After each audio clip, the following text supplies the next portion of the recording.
Muy buenas tardes, muy buenas noches, muy buenos días, según los lugares donde se encuentren. Sean bienvenidos al segundo Encuentro Internacional de Derecho, titulado Actualidad en Litigación Oral y sus técnicas, organizado por Doing Global en el marco de la alianza con la Fundación General de la Universidad de Salamanca. Mi nombre es Andrea Mansuti y tengo el honor de coordinar este evento que reúne a distinguidos juristas del mundo del derecho, quienes profundizarán en el análisis de las técnicas más utilizadas en la actualidad para construir una estrategia de litigación eficaz. Durante esta jornada podrán hacer consultas y aportes a través del panel de preguntas de Zoom, las cuales responderemos al final de cada disertación. A su vez, cualquier inconveniente técnico o duda que tengan, estarán presentes los moderadores de Doing Global para asistirlos con lo que necesiten a través del chat. Ahora, a continuación, voy a presentar al primero de los speakers de este evento, al doctor Federico Bueno de Mata, de España, vicedecano de la Facultad de Derecho de la Universidad de Salamanca, profesor titular de Derecho Procesal de la Universidad y doctor en Derecho por la Universidad de Salamanca, sobresaliente cum laude por unanimidad, quien expondrá sobre estrategia penal y oralidad. Le damos la palabra a Federico. Adelante. Muchísimas gracias, Andrea. Es un placer estar en este segundo evento internacional rodeado de buenos amigos, de grandes profesionales, de mejores personas y sobre todo con este público tan amplio de Doing Global en esta alianza que decían con la Fundación General de la Universidad de Salamanca. Es un honor saludarles en pleno verano para hablarles desde España de estrategia penal, más bien estrategia procesal y oralidad. ¿Por qué? Como soy el primero en el que abre un poco de juego, a mí me gustaría sobre todo empezar por esos cimientos que luego nos van a ir acompañando a lo largo de las disertaciones de todos mis compañeros. ¿Por qué tenemos que afrontar una estrategia desde el punto de vista procesal en un estadio anterior a la conformación de la teoría del caso? Fíjense, estamos diciendo que tenemos que, dentro del proceso penal, el proceso más antiguo a nivel de oralidad, con siglos de experiencia en España y en el resto de Iberoamérica, es fundamental activar una serie de cualidades del jurista. Todas las personas que están aquí supongo que tienen ese potencial, esas ganas de seguir desarrollándose profesional y personalmente. Pero no es todo oralidad, sino que hablamos puramente de un pack a nivel de litigación. Hablamos de tres cualidades que se unen entre sí o que se entrelazan. Saber hablar, saber escribir y saber estar. Si esto de alguna forma lo redundamos en cualidades, en primer lugar, por supuesto, hablaríamos de la oratoria, en segundo lugar, el poder de redacción y en tercer lugar, todas las cuestiones vinculadas al lenguaje no verbal y al lenguaje paraverbal. Esto se aplica directamente a una estrategia de litigación que tenemos que ir construyendo a través de una teoría del caso y con una fundamentación muy clara, pero el fundamento procesal es muy necesario, sobre todo porque estos cimientos, esta estrategia, nos va a permitir, en primer lugar, como entender mucho mejor las técnicas que después seguramente van a ser expuestas por el resto de mis compañeros. Por un lado, a nivel de estrategia tenemos que tener una diferenciación clara. Por un lado, saber captar estáticamente el asunto y, en segundo lugar, partir del propio dinamismo de la litigación oral dentro del proceso penal. ¿A qué me refiero con esto?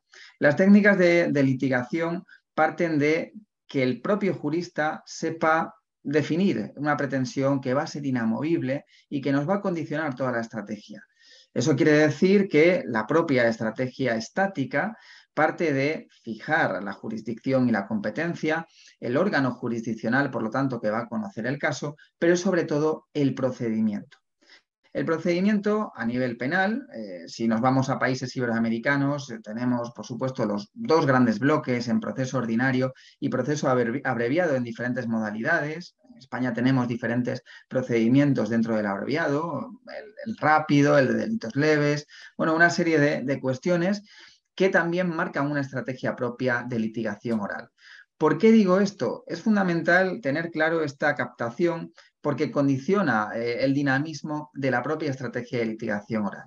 En el ordinario vamos a tener una estrategia mucho más asincrónica, en la que la proposición y la práctica de la prueba van a estar separadas. Y eso quiere decir que el abogado litigante va a tener un tiempo, una serie iba a decir días, dependiendo del caso, para reflexionar sobre la estrategia que va a seguir una vez que el juez haya admitido o no la práctica de diferentes medios de prueba, y además vamos a saber también con lo que cuenta el contrincante. Esto es diferente en un proceso abreviado, en el que normalmente la proposición y la práctica de la prueba y la admisión en sí misma están unidas. Ahí tenemos un procedimiento mucho más sincrónico, pensado en una fuerte concienciación de algo proyectado, algo dinamizado, pero también con un cierto ligero toque de improvisación.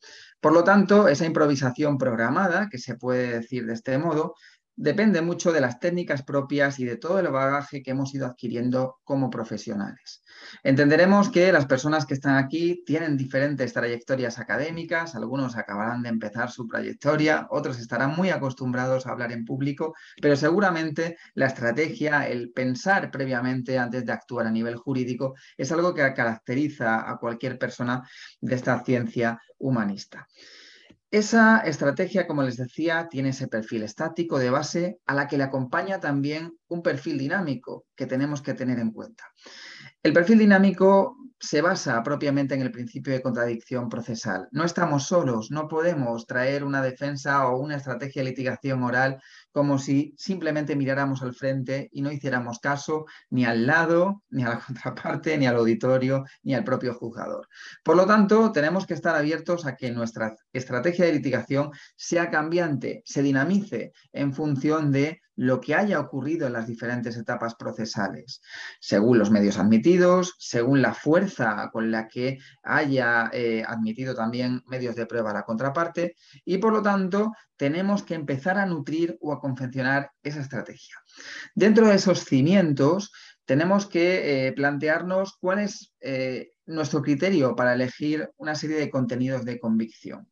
Podríamos plantear que estamos ante una litigación oral dentro de un proceso penal, y eso nos lleva a que el sistema de fuentes sea propiamente legalista. ¿Qué quiere decir eso? Hombre, nuestra fuente principal siempre va a ser la ley. Tenemos que partir de una técnica propia de convencimiento en el que la razón y la lógica nos va a dar una interpretación concreta que va a poder ser rebatida, por supuesto, por la contraparte e incluso por el propio juzgador, que dirá si está acorde o no con la pretensión que yo he planteado.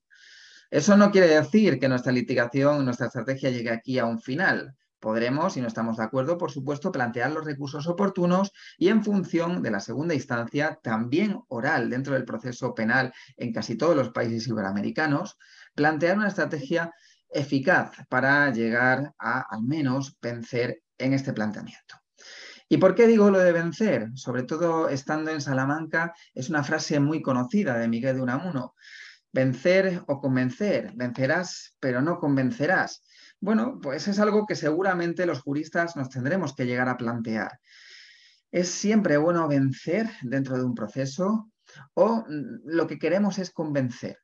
Bueno, puramente, técnicamente procesal, lo que queremos, por supuesto, es vencer. Estamos en un proceso adversarial, si no hubiéramos ido a un proceso a un método autocompositivo de resolución, y eso hace que queramos influenciar en el juzgador y llegar adelante con una pretensión que sea válida y que responda a los intereses de nuestros clientes. Pero no es siempre así en todo caso. A veces no venceremos, pero convenceremos a nuestro cliente. O en otras ocasiones, dentro de nuestro punto de vista de la estrategia procesal, a lo mejor debemos optar por dejarnos influenciar en vez de influenciar nosotros. Activar crisis procesales de actividad, plantear una renuncia o un desistimiento en función de las consecuencias procesales que esto lleve, es algo que tenemos también que dubitar, que enseñar también a nuestro cliente, porque al fin y al cabo, esto no se nos tiene que olvidar, tenemos también una labor pedagógica para con la persona que nos contrata, para con el cliente que no tiene por qué estar familiarizado con una técnica y por lo tanto tenemos también que pensar en él. Esa estrategia de litigación, por lo tanto, como les decía, aglutina un todo, aglutina saber hablar, la oratoria dentro del proceso penal es una cualidad muy importante, pero tampoco tenemos que dejar de lado la escritura ni el saber estar. ¿Por qué digo esto? Y con esto ya también concluyo para dejar paso al resto de mis compañeros. Porque, como hemos dicho, el alegato jurídico, la propia teoría del sistema legalista, va a hacer que la ley sea el objeto base en el que yo fundamente mi estrategia. Pero no se nos olvida, por supuesto, que vamos a tener, desde el punto de vista de la teoría del caso, un alegato propiamente fáctico, también una serie de involucraciones de acreditación probática, pero también tenemos, como no, la persuasión, las toques que ya no se basan simplemente en el razonamiento y en la lógica, sino que también hablamos de invocaciones de valor en el que desde el punto de vista psicológico y más en el proceso penal, que tiene un margen propiamente del derecho público, vamos a tener que conjugar esa cualidad o ese cimiento puramente legalista con una base propiamente también persuasiva. Esto significa que a nivel de argumentación, y así lo decía Calamandrei, pues se nos recordará seguramente por nuestros argumentos y propiamente casi todo el mundo olvidará nuestra cara. Eso significará seguramente que lo habremos hecho bien, porque habremos coaligado una serie de cualidades y habremos sopesado ese condimento que puede ser la persuasión dentro de un convencimiento propiamente dicho. ¿Qué significa esto? La persuasión es como las salsas de las comidas. Si yo echo poquito, a lo mejor se me queda el argumento soso. Si yo me paso de persuasivo, pues seguramente eso esté sobrepasado y tampoco me guste. El equilibrio es imposible, pero entre todos y a través de estos cursos estoy seguro que vamos a poder encontrarlos. Muchas gracias. Les esperamos igualmente también en los cursos de Doing Global de litigación oral y cedo ahora la palabra a Andrea para que siga con la moderación. Muchísimas gracias. Muchas gracias, Federico, por tu exposición. Vamos a abrir algunas preguntas. Vamos a comenzar con la siguiente. ¿Ha afectado el COVID a las estrategias de litigación? Evidentemente, sí, por supuesto, el COVID nos ha revolucionado a nivel de litigación, no propiamente del contenido, sino a nivel transversal en cuanto al medio. Vernos a través de una pantalla hace que los principios procesales no es que cambien, pero sí que de alguna forma se tienen que adaptar a esta nueva realidad. Eso quiere decir que tenemos que tener en cuenta a nivel de oralidad que el principio de inmediación digital es algo que no se puede comparar al 100% con el físico, pero que nos abre una ventana a ofrecer una tutela judicial efectiva en tiempos en los que si la tecnología no hubiera sido usado para litigar, seguramente hubiéramos acabado en un parón técnico, en un fundido a negro. Eso quiere decir que la tecnología, por supuesto, ha dado en el clavo para poder seguir ofreciendo un servicio público, pero desde el punto de vista de la litigación hay que ver exactamente el impacto que esto tiene en los principios. El principio de inmediación, como digo, se ha visto afectado, el lenguaje para verbal, pues no es lo mismo ver a alguien a través de una pantalla que verlo directamente frente a frente. Y por supuesto hay que ver también las implicaciones para el principio de contradicción, si la calidad del sonido técnico es suficiente, si esto puede afectar al principio y al derecho de defensa. Si igualmente tenemos una publicidad absoluta que también lleve o extrapole el juicio a través de juicios en streaming o todo el contenido que esto puede tener para redes sociales, nos abre una nueva forma de entender la justicia, que no digo que sea ni mejor ni peor, pero que seguramente tenga nuevas técnicas que el jurista, iba a decir del futuro, pero propiamente el presente, tendrá que tener muy en cuenta. Muchas gracias, Federico. Voy con una pregunta más. ¿Cuáles son las peculiaridades en las estrategias de acuerdo al proceso civil o penal? Bueno, tenemos también que partir de que en el proceso civil y en el proceso penal la estrategia puramente de litigación es diferente en el sentido de que en muchos países iberoamericanos la oralidad en el plano civil está en pleno desarrollo o incluso en algunos países todavía no está fomentado al 100%, pero sobre todo desde el punto de vista procesal tenemos que ver que los principios que nos van a condicionar son diferentes. Eso quiere decir que dentro del proceso penal, por supuesto, vamos a embarcarnos en un principio de indubio pro reo y el principio de presunción de inocencia, en el que la litigación va a ir enviada a que la persona no tiene que demostrar que es inocente, sino que la persona que acusa, por supuesto, tiene que demostrar la culpabilidad de a quien lo hace. Eso quiere decir que nuestra estrategia de probar el hecho constitutivo del conflicto va a recabar en la parte activa del conflicto. En el proceso civil es distinto, sobre todo porque directamente esta estrategia, a través del principio de ficta confessio, en el que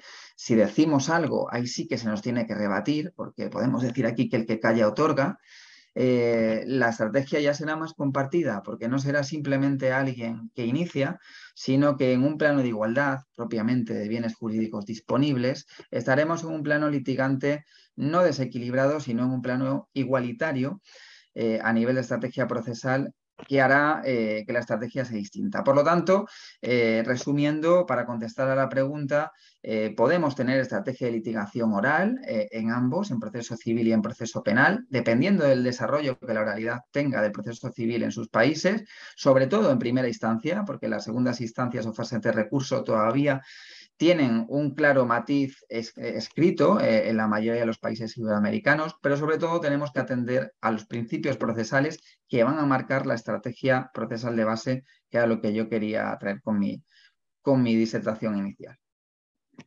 Muchas gracias.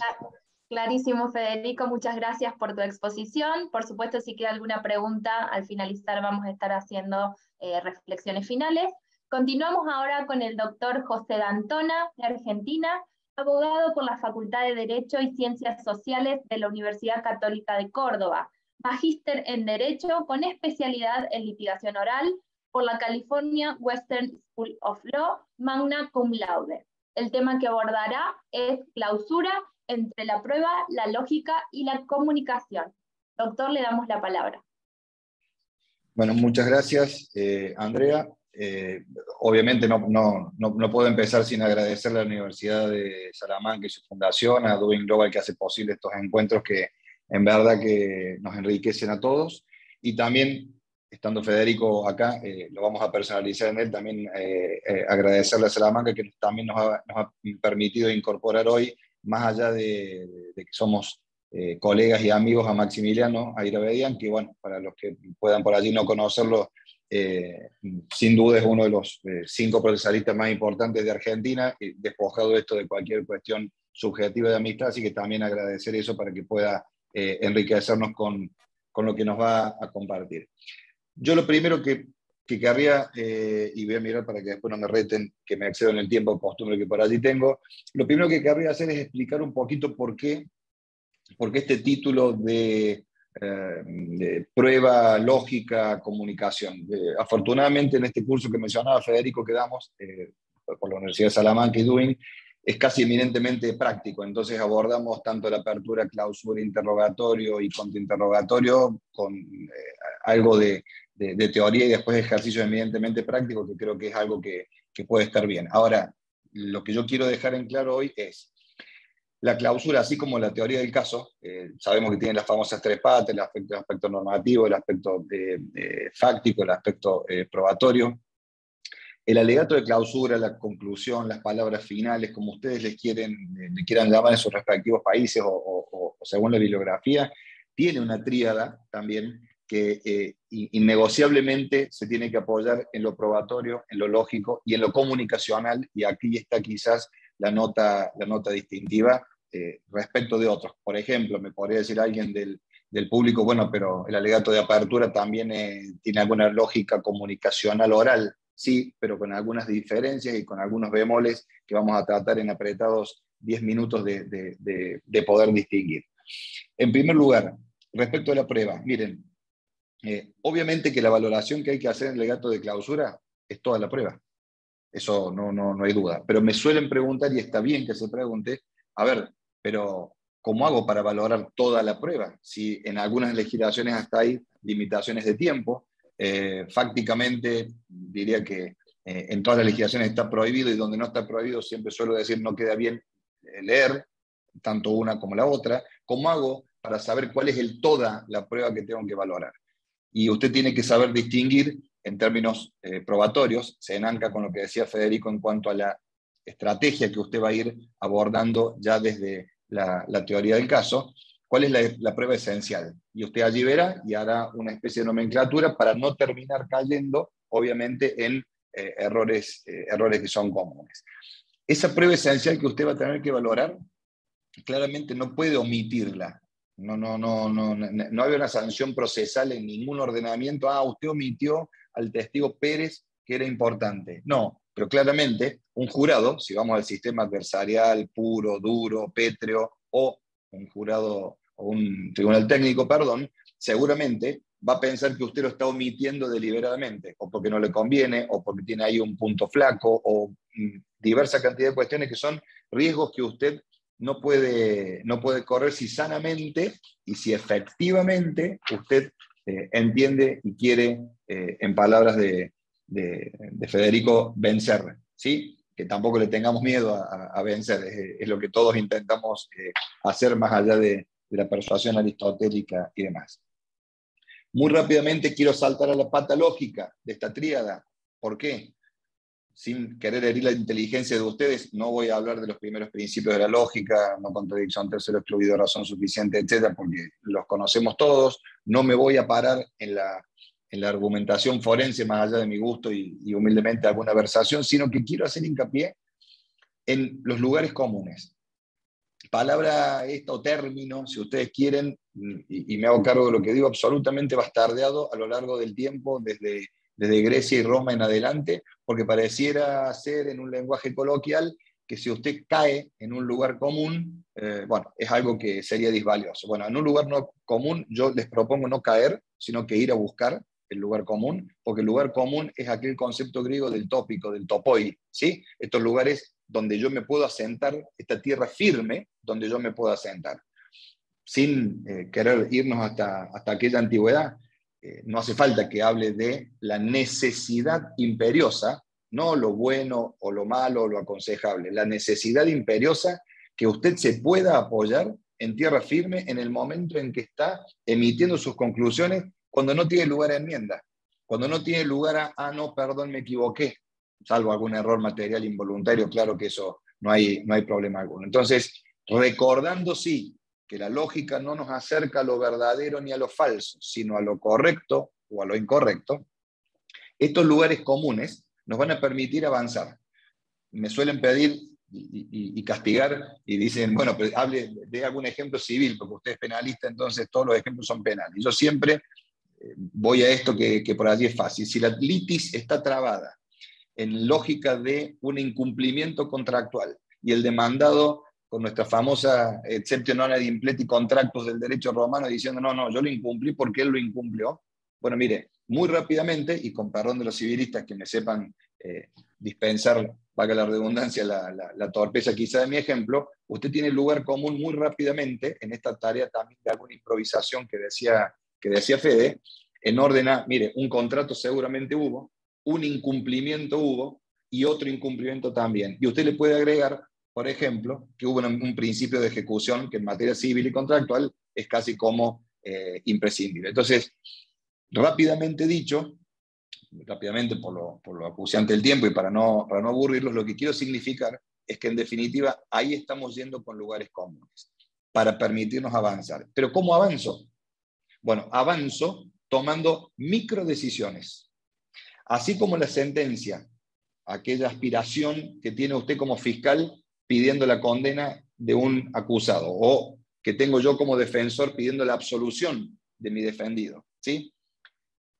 Tiene una estructura, antiguamente se decía, es un silogismo la sentencia. Bueno, humildemente desde la Escuela de Córdoba y a la que pertenezco y demás, Girardi, Andret, Fragueiro, Fernández, Rueda, etc., es una estructura silogística judicial de naturaleza práctico-prudencial. Pero, valga el ejemplo, así como en la sentencia se llega a esa conclusión, a ese famoso resuelvo, que a nosotros los abogados tanto nos interesa y cuando es escrito vamos rápidamente al resuelvo para leerlo, se llega, en definitiva, por microdecisiones que se han ido tomando y por pequeñas estructuras silogísticas dentro de esa macroestructura silogística. Esto es lo mismo en su alegato de clausura. Usted, a partir de estos lugares comunes, puede ir avanzando tomando microdecisiones correctamente formuladas desde el punto de vista lógico, que es lo que acabamos de decir.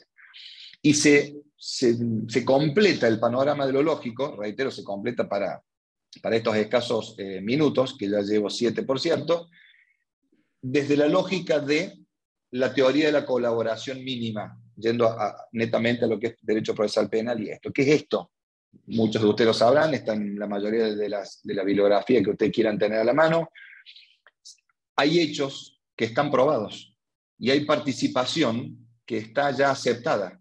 Si usted tiene hechos probados y participación aceptada, colaboración mínima, en no controvertirlos, en no ponerlos en crisis en vano, lo cual, más allá de redundar en un beneficio de su auditorio, supongamos el jurado, supongamos el tribunal técnico, en lo que sí le va a redundar en beneficios, sin ningún tipo de duda, es que usted va a estar apoyándose en, y volvemos al comienzo, los lugares comunes de los que estábamos hablando, y además correctamente formulado. Es decir, esto a nosotros nos lleva, y voy empezando a cerrar de atrás para adelante, esta cuestión de la teoría de la colaboración mínima nos va acercando a los lugares comunes y lugares comunes que nos van acercando a la prueba.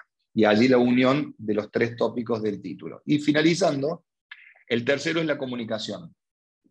Por supuesto que comunicación, sin tener que recurrir ni a Habermas ni a nada muy complejo, nos lleva a emisor, receptor, canal, mensajes, y hasta ahí estamos todos de acuerdo. Ahora, ¿qué es lo que hace que el alegato de clausura, a diferencia también del de apertura, y estando acá Albertico, mi hermano, no me voy a poner a hablar de eso porque sería una falta de respeto, pero sí digo que la diferencia está en que acá usted está teniendo una finalidad. Un acto para que sea comunicacional, definido comunicacional por la ciencia de la comunicación, es cuando tiene un objetivo dirigido y no fungible. Es decir, cuando a usted no le da lo mismo, usted no puede cambiar como defensor pedir la absolución que no pedir la absolución.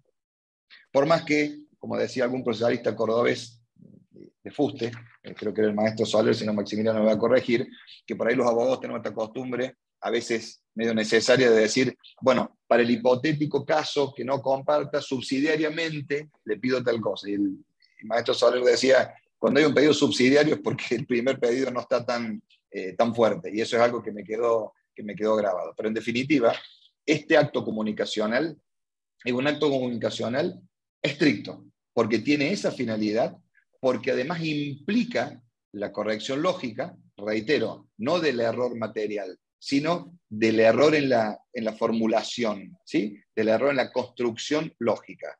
Siempre damos este ejemplo en el hipotético que preparamos, por ejemplo, para el curso de Salamanca, cuando decimos del hierro lógico que hay, por ejemplo, cuando el fiscal asocia directamente en un proceso erróneo de construcción del íter de pensamiento a la amistad íntima de un testigo respecto del acusado con mentira, con que miente en juicio. No, eso tiene que ser probado.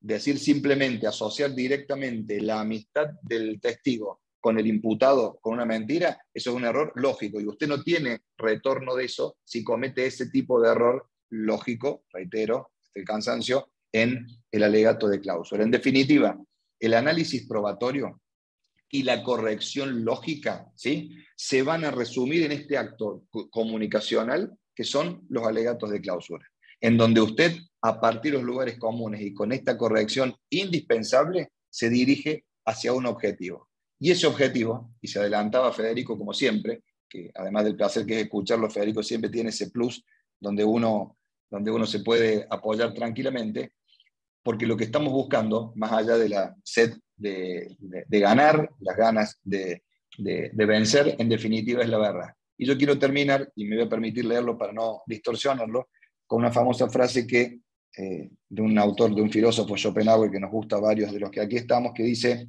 hay que separar, y muy limpiamente, la búsqueda de la verdad del arte de hacer valer las propias frases como verdaderas. Y creo que si nos atenemos a la corrección lógica, creo que si nos atenemos a la materia probatoria y entendemos el aspecto comunicacional, podremos acercarnos a la búsqueda de la verdad y no tanto a la simple búsqueda de que nuestras palabras triunfen. Muchas gracias.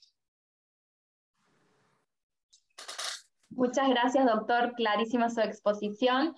Voy a abrir algunas de las preguntas del público. ¿Cómo planteo desde la oralidad la omisión de alguna prueba, guardando o sin lesionar el principio de lealtad procesal, que versa también con el principio de la comunidad de la prueba? A ver, no sé si entiendo bien a dónde apunta la pregunta, pero muy rápidamente. Usted, como defensor, ¿sí? En el momento del alegato es el momento final. La prueba se acaba de producir en lo anterior a este momento. Se produjeron los interrogatorios, los contrainterrogatorios, hubo la prueba documental. Si vamos al adversarial puro, en definitiva ya hubo audiencias preliminares en donde se aceptó esta prueba sí, esta prueba no, porque sí, porque no. Usted en este momento lo que tiene que hacer es una suerte de resumen persuasivo basado en la lógica y en el derecho de la conclusión que usted busca. Con lo cual, no hay una deslealtad procesal si yo, por ejemplo, tengo 7 testigos y en la lógica de esos 7 me parece que hay 5 que son los más importantes y valoro el testimonio de esos 5. ¿Por qué digo que no hay una deslealtad procesal? Porque, reitero, es prueba que se ha producido. Usted podrá estar cometiendo un error que quizá le cueste caro si después su contraparte retoma diciendo, y claro, la defensa no valoró al testigo, supongamos, Guinto Sierra, porque no le era favorable. Y no le era favorable por, etcétera, etcétera. Usted ya dio una suerte de ventaja. La deslealtad procesal, la igualdad de armas, como a veces nos gusta decir a algunos, esta obligación también que en el derecho norteamericano nació a partir de un caso bastante conocido que obligó luego a los fiscales a no solo a poner a disposición todas las pruebas, sino algo más grave aún, que era tener que hacerse cargo aún de pruebas que desconocían muchas veces, y este fue el leading case. Reitero, estamos en la etapa final. Usted aquí lo que hace es condensar en un acto comunicacional todo lo que se acaba de producir como prueba, que a usted le favorece y le desfavorece. Atacará la teoría del caso contraria y tratará de fortalecer su teoría del caso. Gracias, doctor. Avanzamos con otra pregunta del público. ¿Se puede mantener una teoría del caso subsidiaria junto con la principal en un alegato de clausura? Tantas veces que hemos hablado de esto con mis queridos amigos aquí. A ver, voy a hacer de cuenta que no está Federico, que no lo escuché a Federico, que vencer es solamente una de las opciones. Mire, usted va a querer ganar, usted va a querer vencer. Muy pocas veces se puede, más allá de que los procesos de muchos ordenamientos me podrán decir aquí en mi país, en mi provincia, en mi estado, se puede tener esto de la acusación subsidiaria. En general, si usted cuando llegó a su despacho o llegó a su oficina de fiscal y usted elaboró una teoría del caso que va por el homicidio doloso, para que en cualquier lugar del mundo entiendan sin ninguna particularidad, por ejemplo, Argentina, y después usted se termina inclinando por un homicidio culposo, o sea, con culpa, no con intención, la única forma de que eso no lo perjudique, usted no pierda el caso, va a ser que la prueba haya ido mutando de tal manera que a usted no le quede otra alternativa. Pero cambiar la teoría del caso o ir llevando dos alternativamente, ¿se puede? Sí. Me preguntan, es de carácter excepcionalísimo. Por eso, y a veces discurro con mi queridísimo amigo Álvaro Rolando Pérez Castro, en el sentido de que yo no sé si el contrainterrogatorio termina siendo lo más complejo de la litigación, ¿sí? Yo creo que lo más difícil, perdón, yo creo que como el alegato de clausura, por estas razones que estoy exponiendo y otras tantas que no hay tiempo, sí es lo más complejo, se termina convirtiendo necesariamente en lo más difícil. Pero, entre otras cosas, por preguntas como esta, que agradezco a André y espero esté subsanada, si no, luego lo ampliamos. Muchas gracias, doctor. Por supuesto, si queda alguna pregunta, las abordaremos al finalizar las exposiciones. Ahora vamos a escuchar al doctor Maximiliano Ayravedian, también de Argentina, doctor en Derecho y Ciencias Sociales por la Universidad Nacional de Córdoba, fiscal general federal por concurso, forma parte del programa de instrucción para abogados de la Universidad de Harvard y del programa para la reforma procesal en la American University. El tema que expondrá es estrategias de litigación en torno a la mentira. Doctor, le damos la palabra. Muchas gracias. Buenas tardes desde Córdoba, Argentina. Agradezco especialmente a Doing Global y a la Fundación de la Universidad de Salamanca esta invitación, y particularmente a mi querido amigo José D'Antona, que hizo posible también la conexión para que pudiera estar yo aquí compartiendo este lugar, este espacio. Bueno, tal como está anunciado, me toca hablar en estos 10 minutos de las estrategias de litigación basadas en la mentira. Y este título puede dar a entender que estoy planteando vencer o convencer, siguiendo a Federico Bueno de Mata, en base a mentiras, pero verán que no es el objeto de la propuesta o de la idea precisamente esta inmoralidad. Hay una película que se llama El Engaño, en la que se cruzan distintos juicios que tienen resultados erróneos porque ha habido mentiras durante los procesos. Por ejemplo, hay un acusado que es condenado por un abuso sexual y luego se demostró que era inocente. ¿Por qué fue condenado? Porque mintieron los policías e inventaron pruebas.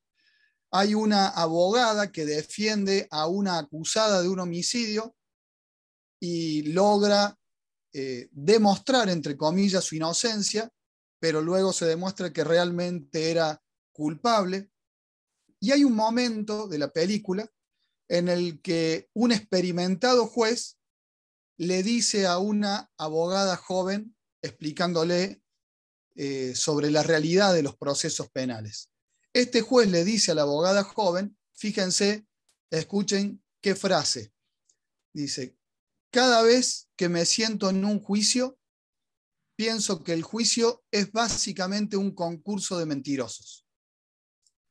Está bien, puede ser una frase exagerada propia de una película que tiene como eje engaños que se producen en los procedimientos penales, pero es cierto, más allá de la exageración, que la mentira no es infrecuente, lamentablemente, en los procesos judiciales.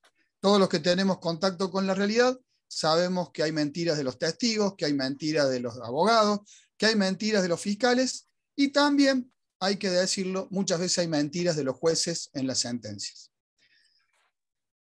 ¿Qué pasa? Mentir tiene una gran paradoja.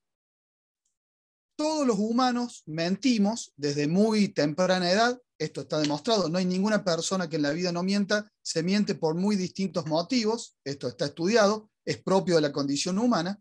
Pero también para los humanos, para nuestra conformación o escala de valores, mentir está mal. Es un disvalor. ¿Y qué ocurre en los procesos cuando una de las partes logra demostrar que la teoría del caso de la contraria está basada en una mentira? Lo que ocurre generalmente en los procesos cuando alguien logra demostrar la mentira de la contraria es que el caso del que logró demostrar la mentira tiene muchas chances de mostrarse vencedor. Y por el contrario, el caso de la parte que introdujo mentiras en un proceso es muy probable que quede desmoronado con la introducción o con el descubrimiento, la puesta en evidencia de la mentira.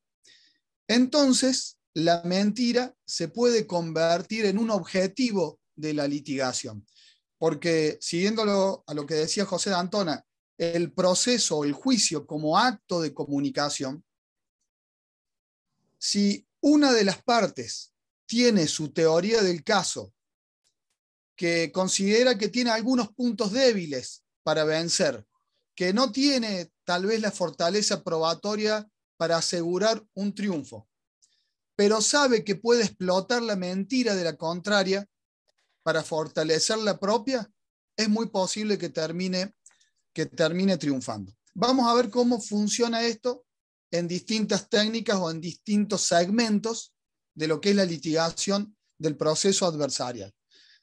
Por ejemplo, estrategias que tienen que ver con la explotación de la mentira en el examen directo de los testigos o del acusado.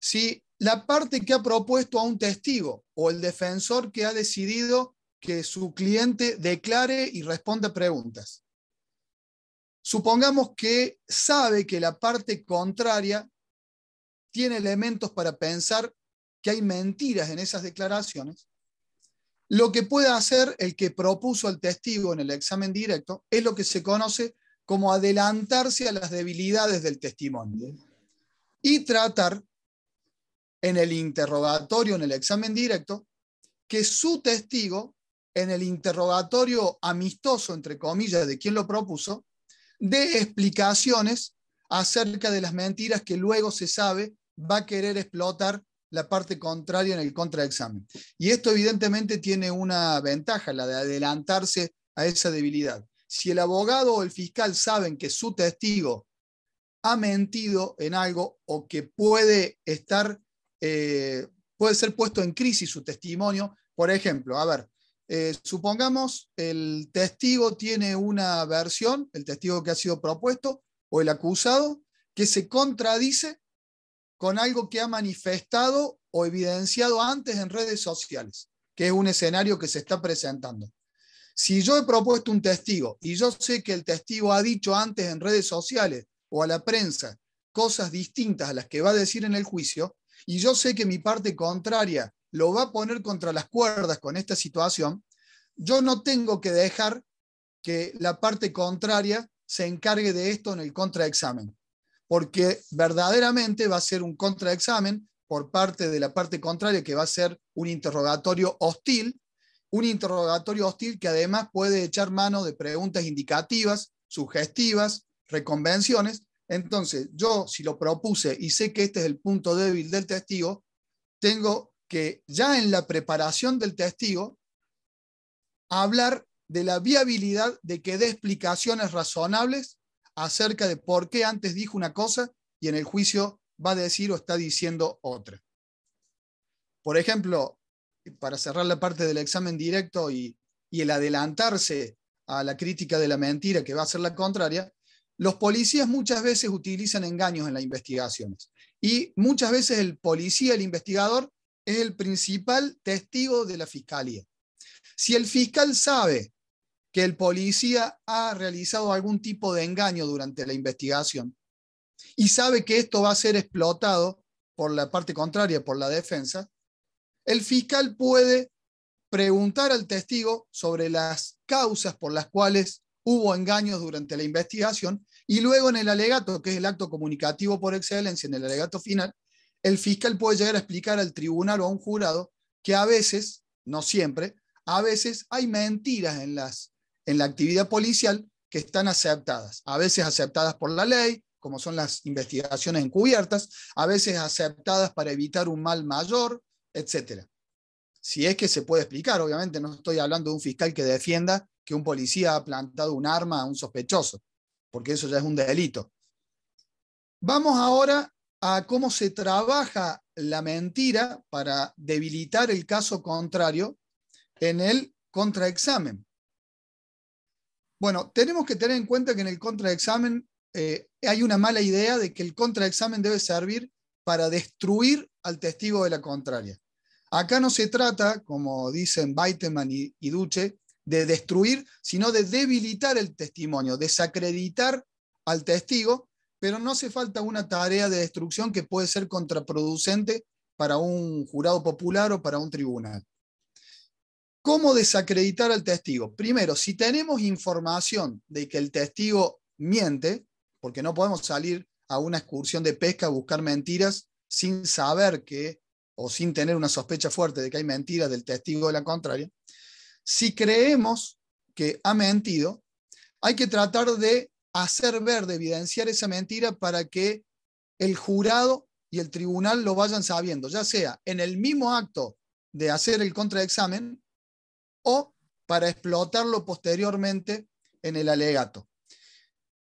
La forma más elemental de demostrar la mentira, más allá de demostrar el interés que puede tener una parte en mentir, que eso puede generar solamente dudas. La parte más importante de demostrar mentiras de los testigos de los acusados es interrogándolos en el contraexamen sobre puntos que están acreditados por pruebas del proceso que el declarante no conoce, porque los testigos no conocen toda la prueba de la causa y los acusados muchas veces tampoco. Entonces, ¿cómo se logra chequear la veracidad de una declaración en base a prueba recibida en la causa? 3 ejemplos y cierro la exposición. 3 ejemplos reales. Por ejemplo, había un caso de una persona acusada de tener una gran cantidad de droga en su casa. Esa persona se defendía diciendo que esa gran cantidad de droga se la había colocado la policía. Esa era la defensa. El fiscal podría haber dicho que es contrario al sentido común pensar que si le van a colocar droga, le van a colocar una gran cantidad. Pero esto es especulativo. Resulta que la defensa logró demostrar que los policías habían ingresado al domicilio donde hicieron la incautación de la droga 1 hora antes de lo que habían declarado y lo que habían colocado en el acta.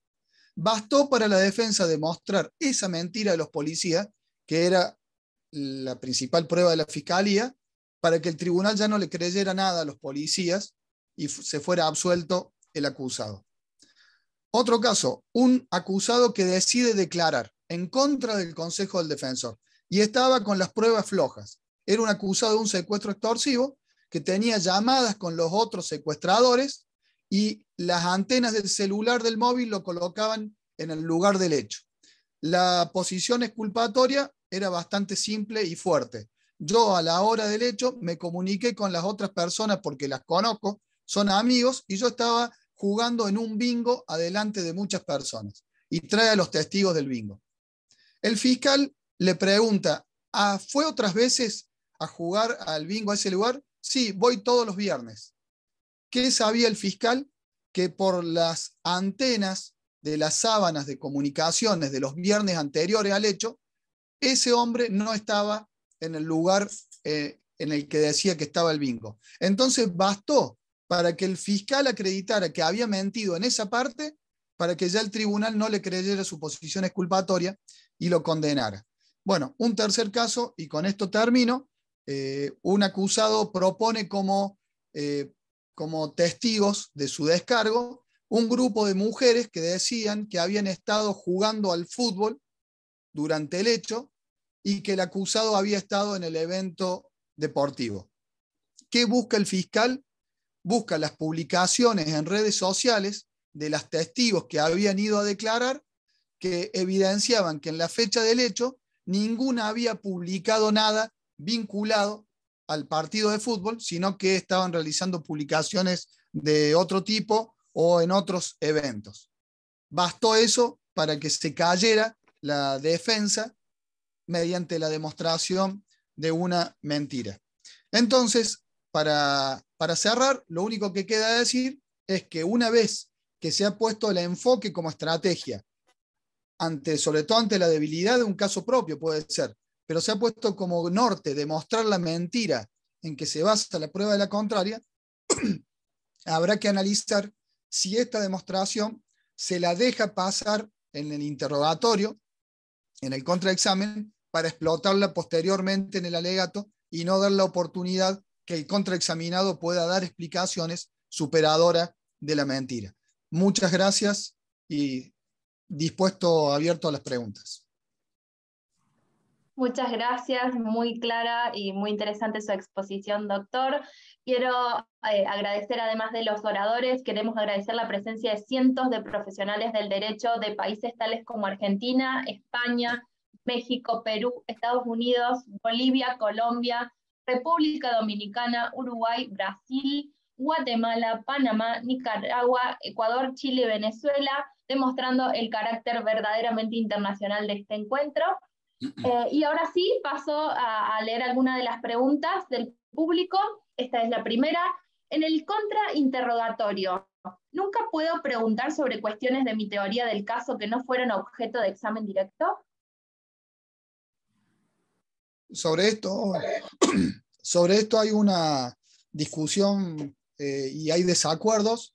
Hay sistemas procesales, hay quienes interpretan que el contraexamen debe versar únicamente sobre los puntos del examen directo.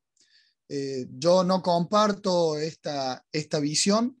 Hay autores reconocidos en litigación como los chilenos Baitelman y Duche, que también consideran que si el contraexamen es una manifestación del derecho de defensa y es el momento de chequear la calidad del testimonio de la contraria, de ponerlo a prueba, esto no puede tener limitaciones como la de poder preguntar solo sobre los puntos del examen directo. Fíjense ustedes que en relación al tema sobre el que hablé, si yo como parte de mi estrategia para vencer o convencer, quiero demostrar que el testigo de la contraria ha mentido y quiero desacreditarlo, voy a tener que necesariamente preguntar sobre puntos, sobre aspectos, inclusive sobre su persona, es decir, sobre cuestiones que no declaró en el examen directo.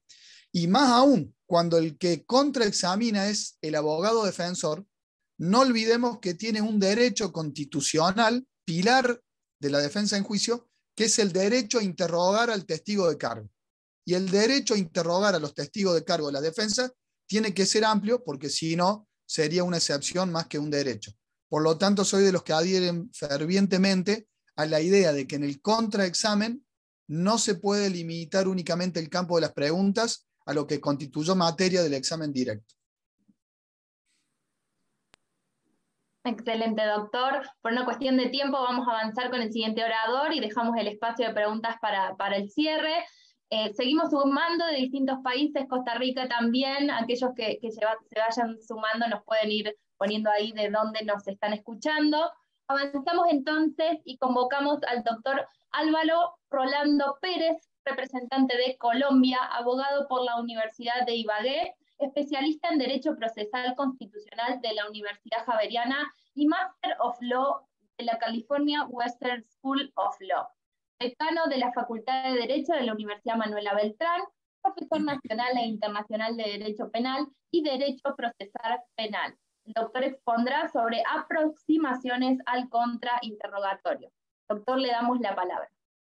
Muchas gracias, buena tarde, y aprovecho, por supuesto, para saludarlos a ustedes de la Universidad de Salamanca, de Doing Global, por esta invitación. Pues bien, el curso que nos convoca hoy habla sobre la actualidad en la litigación oral y sus técnicas como tal. Entonces, entendería como un buen punto de partida para aterrizar en el contrainterrogatorio, hacer una aproximación de lo que hoy estamos viviendo en el derecho, de lo que hoy estamos viviendo en la litigación y de lo que se vive por cuenta de los últimos 30 años, que son los que dramáticamente han cambiado en mucho el ejercicio de la profesión, lo que se conoce como litigio. Y como punto de partida quiero decirles que a mí el término litigio no me cuadra mucho desde el punto de vista de la dignidad y la práctica del ejercicio de la profesión, porque no lo quiero ver como una forma de enfrentar o confrontar ideas, sino más bien herramientas dadas entre las partes para llegar a acudir a la verdad sin llegar a la violencia. Por lo tanto, mi idea predilecta sobre la litigación es el ejercicio de la profesión. Así entonces, la actualidad en el ejercicio de la profesión en los últimos 30 años ha cambiado dramáticamente, y para eso fíjense que, y tú lo sabes, Federico, lo que voy a decir ahora, la Escuela de Bolonia implementó en toda Europa, firmándolo por ejemplo Salamanca en el 2007, un cambio dramático en sus planes de estudio, en la forma como se debe ver el derecho y la forma como se visualiza el ejercicio de la profesión. Desde ese momento que se firma el plan de Bolonia, empezamos a ver muchos cambios en la academia y en la forma de aprender y de enseñar el derecho. Por ejemplo, dejó de verse el estudio del derecho por años y empezó a trabajarse más en semestres, más en cuatrimestres e incluso en trimestres, para que los estudiosos o los estudiantes empiecen a avanzar por núcleos temáticos y por créditos. Por ejemplo, se cambia la cátedra magistral por el estudio de problemas específicos y que se estudien alrededor de ellos las respuestas que puede haber transversalmente, disciplinariamente e interdisciplinariamente. A esto añadámosle la reflexión que hace, por ejemplo, Norberto Bobbio, cuando nos dice que la sociedad va en un avión, mientras el derecho va en un vehículo de tracción animal. Así lo creo yo y así lo vivo. Y fíjense cómo en estos años, en este paso que se viene dando del tiempo, la pandemia que vivimos nos hizo reflexionar mucho sobre el derecho, mucho sobre acudir a la telemática, a las herramientas de la virtualidad para poder implementar dentro de un proceso penal la búsqueda de la verdad. Para nadie es un derecho que hoy por hoy, más que nunca, se ve una mediatización del derecho, se ve una politización del derecho, haciendo de muchos de nuestros colegas expertos en manejos de redes de comunicación, en redes sociales. Vemos ya altas cortes de nuestro país, por ejemplo, con departamento de prensa, lo cual era impensable hasta hace algunos años. Muchos debates he tenido con queridos colegas profesionales, magistrados, jueces, magistradas, juezas, fiscales, que están de acuerdo con este paso que se debe dar al pronunciamiento de jueces, fiscales, magistrados por medio de medios de comunicación, de las redes sociales. Yo tengo una posición más conservadora sobre ello, pero es otro de los puntos que considero claves cuando se están estudiando la actualización en la litigación y sus efectos. Ese es un primer punto que quiero sembrar antes de aterrizar en el contrainterrogatorio. El segundo de los puntos es lo que estamos viviendo en la mayoría de los países de América Latina, de Centroamérica y de Norteamérica, y es cómo se está adaptando un sistema procesal desde el punto de vista de la influencia estadounidense, norteamericana y, por supuesto, anglosajona. Y tenemos un sistema adversarial, en unos países más que en otro, más marcado, pero en principio esa es su filosofía. Tenemos un sistema procesal adversarial versus una dogmática, una filosofía, una teoría del derecho marcadamente europea, ya sea italiana, francesa, alemana, por supuesto inglesa. Y eso es lo que yo he denominado y he compartido con muchos de mis colegas y de mis amigos del derecho, la cuadratura del círculo, uno de los grandes enigmas de la Grecia antigua frente a la matemática. ¿Cómo hacemos para compaginar nuestra teoría del derecho, marcadamente europea, lo repito, versus el sistema procesal que cada uno de nuestros países está implementado, definitivamente estadounidense? Ahí hay un tema que tenemos que trabajar mucho y que para nosotros, los que estamos en la actualidad del ejercicio de la profesión o del litigio, es herramienta diaria o menester u obligación trabajar para empezar a cerrar estas brechas que se están presentando, que no derivan en nada más ni en nada menos que en causas injustas, que en soluciones injustas, porque el derecho no es lo que se ve en la mayoría de los medios de comunicación, los grandes casos de los prohombres, no, el derecho es esa persona que estando en la esquina de su casa le rapan su teléfono celular y se queda sin cómo trabajar porque es su herramienta de trabajo. Esas pequeñas causas son las que debemos trabajar en el ejercicio de la profesión. El tercer parámetro o la tercera causa que me gustaría analizar para aterrizar lo que son las destrezas profesionales es lo que tiene que ver con lo que estamos viviendo ahora. Fíjense que hace 50 años se presentaba un debate frente a qué era más relevante, si el derecho como teoría pura y dura como tal o el derecho procesal. Y los filósofos del derecho, de la teoría del derecho, los dogmáticos, veían como con recelo a los procesalistas. Los procesalistas empiezan a ganar espacio, a generar caminos y empiezan a equiparar estas situaciones y ya ven también como con recelo una nueva tendencia que se está trabajando. Cuando digo nueva tendencia es que se trabaja ahora, pero desde los socráticos podemos hablar de las destrezas profesionales. Y ahora estamos acá con la luz de la Universidad de Salamanca, con Doen Global, hablando sobre esa litigación, sobre las destrezas profesionales. Y veo cómo los teóricos del derecho, los procesalistas, tienden a ver como por debajo del hombro, como por debajo de su nivel, a quienes se dedican o conocen de fondo las destrezas profesionales. Contrario a esto, yo pienso que las destrezas profesionales son este tándem importante que definitivamente une la teoría del derecho con el derecho procesal para llevarlo a una práctica justa, para llevarlo a una verdadera forma de encauzar lo que se está buscando. El debate, si vamos es a buscar lo justo, como decía Federico, si vamos es a ganar, como lo dice José, si vamos a buscar ese punto de equilibrio entre ellos dos, como lo decía Maximiliano, es precisamente la impronta de cada uno de nosotros y lo que busca en su verdad el derecho. Y yo sí creo que estas destrezas profesionales son ese camino para lograrlo. Alegatos de apertura, interrogatorio, contrainterrogatorio, alegatos de conclusión. ¿Y por qué considero que el contrainterrogatorio, y este ha sido tema de charlas con José, que lo estaba comentando ahora, es esa piedra angular del juicio en el proceso penal? Fíjense, cuando nosotros estamos en el contrainterrogatorio, ¿en qué ya no estamos? En un sistema adversarial. Ya no estamos en la etapa de la investigación.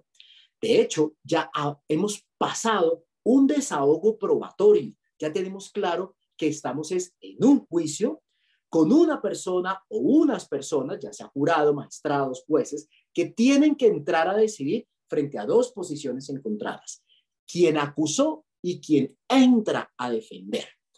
Es así como ya sabemos que hay que resolver esta situación, dirimir esta situación. Parámetro 1. Parámetro 2. Ya tenemos el desahogo probatorio. Ya sabemos cuáles son las reglas de juego y las cartas están sobre la mesa. Entonces, ahora hay que entrar a definir cómo se trabaja. Y frente al debate de si el límite del contrainterrogatorio es el interrogatorio, como todo, la impronta de cada uno, cómo lo vaya a manejar. La teoría indica que el fundamento del contrainterrogatorio puede ser el interrogatorio. Yo voy más allá. Acá viene una expresión y una idea filosófica muy profunda, que es el Total Triad Approach de los estadounidenses, que no es nada más ni nada menos que la teoría del caso, el estado del arte del proceso y de cómo se va a llevar a cabo la forma o cómo yo voy a gerenciar a partir de táctica y estrategia mi búsqueda de la verdad. Y este Total Triad Approach lo que está señalándonos es que debemos conocer profundamente el proceso y lo que nos lleva y cómo se materializa esto en un contrainterrogatorio. Punto de partida claro: prepararlo a conciencia. Me aparto de los que dicen el arte del contrainterrogatorio. No, el contrainterrogatorio no es un arte. El contrainterrogatorio es una ciencia que hay que aplicar, que hay que conocer y que hay que preparar. Por lo tanto, se debe tener muy claro el método y la metodología de cómo vamos a llegar a lo que en su momento John Henry Whitmore nos dijo hace 100 años, la forma ideal y más eficaz de llegar a la verdad. Ese es el contrainterrogatorio, porque es que hasta el momento, con el interrogatorio, fíjense que ya superamos la etapa de investigación, ya superamos la etapa de una solicitud de medida, ya superamos estar en un juicio, ya superamos las pruebas y nos estamos enfrentando en este momento es a lo que nos ha presentado una de las partes, que suele ser la que nos ha llevado a un juicio, dándonos la posible responsabilidad de una situación, de un hecho o de que se ha turbado el orden social. Entonces, el contrainterrogatorio es hacerle ver a esta persona que va a tomar la decisión y a esa persona es que nos dirigimos. Y acá hago un pequeño paréntesis cuando veo a mis colegas en un lucimiento personal, en estrellato, en medios de comunicación. No, vean, el contrainterrogatorio se le dirige a quien toma la decisión y por eso tiene que ser técnico y por eso tiene que ser profundo y por eso tiene que ser dirigido para que lo escuche quien toma la decisión a partir de palabras que se le hacen decir o que se le llevan a partir de enunciados, no de preguntas, al contrainterrogado. Hagan de cuenta que el contrainterrogatorio es como llegar a un cuarto oscuro, muy oscuro, en donde lo único que existe es esa oscuridad. Y usted tiene el deber de iluminar una lámpara y hacer ver que hay una claridad distinta a lo que existe hasta el momento.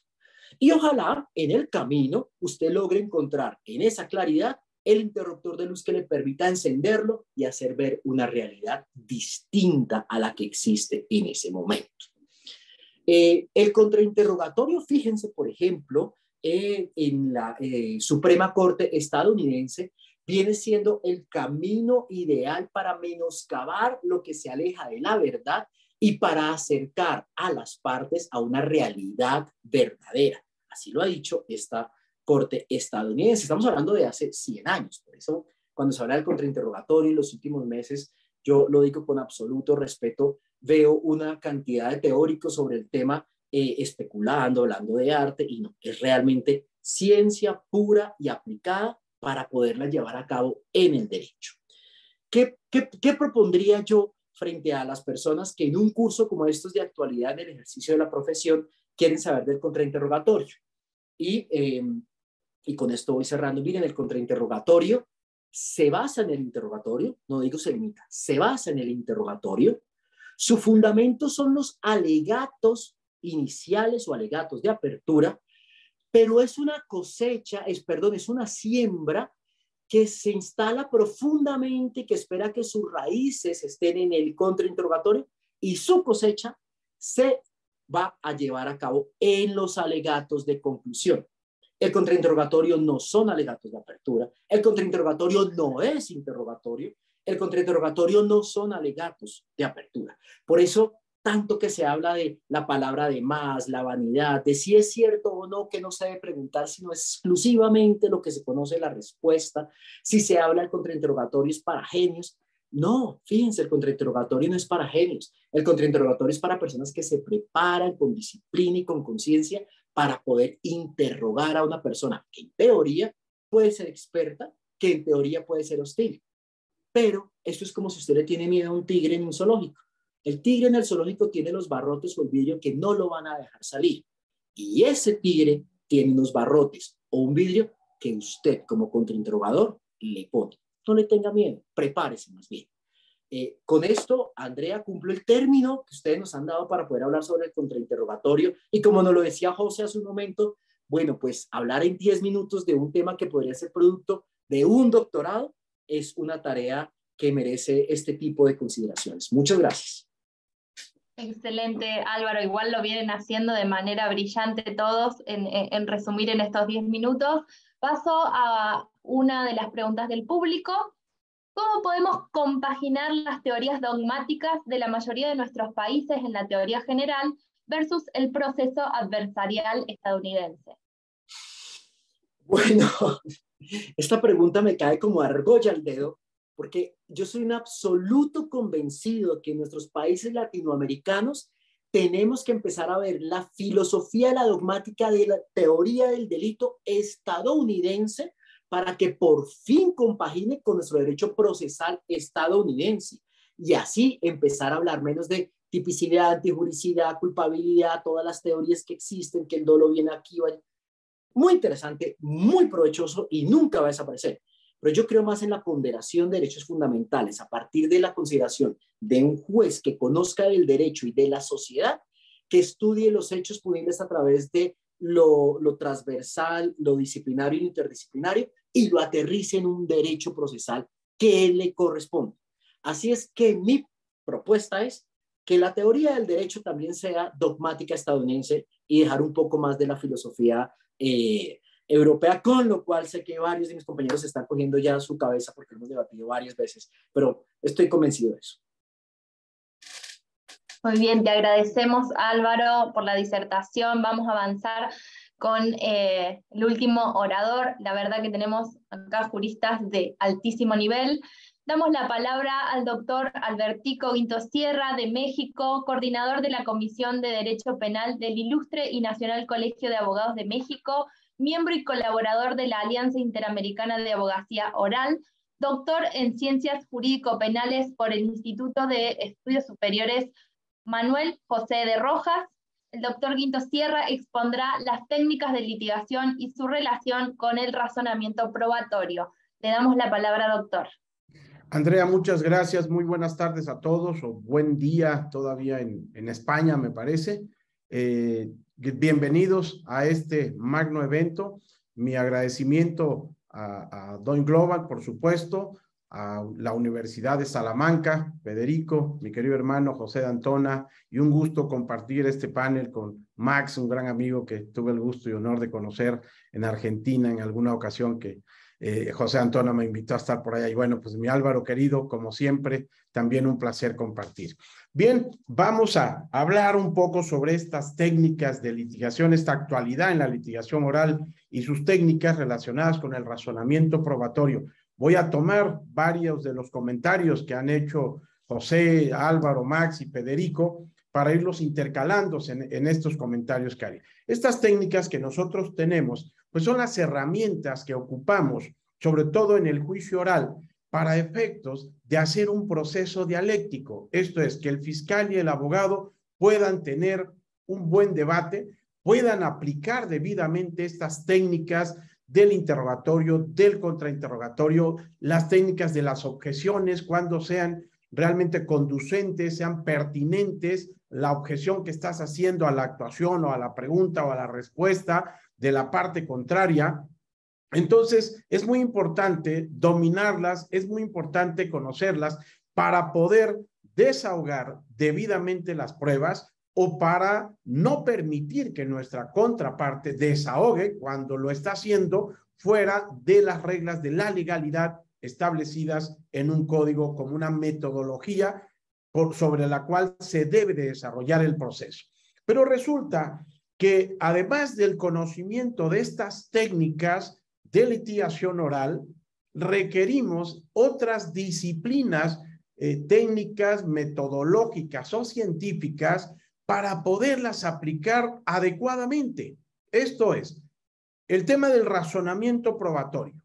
Normalmente cuando estamos ante un caso donde las pruebas son directas, pues vamos a buscar cuáles son las inconsistencias de esas pruebas, como bien lo decía Max, si hay mentiras, si no hay congruencia en el testimonio de una persona, si hay contradicciones, si hay ambigüedad.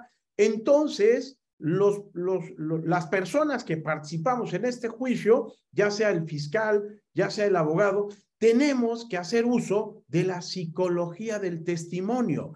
Tenemos que buscar otra ciencia en la cual nos vamos a apoyar para poder hacer un buen interrogatorio o un buen contrainterrogatorio. Entonces buscamos esta disciplina de la psicología del testimonio para efecto de que nos marquen las reglas que debemos de seguir en cuanto a determinar si hay esta congruencia, repito, el tema de la memoria. ¿Cuánto tiempo ha pasado en que declaró en su entrevista el testigo, en que declaró en su informe el policía, en que dictaminó un experto respecto de una materia que se requiere de un conocimiento científico? Y vamos a ver cuál es la congruencia de esa declaración, de ese testimonio, 6, 8 meses después, o a veces hasta un año o más, cuando pasa el testigo a hacer su declaración, que se hará a través del interrogatorio, que también vamos a refutar a través de este contrainterrogatorio y ver si todavía tiene esa preparación, si se observa algún aleccionamiento, se incorpora un dato que no había referido en su testimonio, si podemos utilizar la técnica respecto de evidenciar una contradicción. Entonces tenemos que analizar, repito, no nada más las técnicas de la litigación oral, también en este caso tenemos que hacer el análisis de los testimonios aplicando la ciencia de la psicología del testimonio. Ahora, cuando estamos también ante una prueba totalmente científica, cuando un perito ha emitido un dictamen sobre algún hecho técnico, sobre algún hecho que requiere del conocimiento científico, pues también tenemos que buscar que sea un experto que realmente conozca la metodología, que conozca la ciencia aplicable al caso concreto. ¿Y qué es lo que tenemos que hacer quienes vamos a intervenir en un interrogatorio o en un contrainterrogatorio respecto de ese hecho que requiere la aplicación de una ciencia. Pues tenemos que empezar a buscar precisamente ese conocimiento científico de esa materia, de esa ciencia.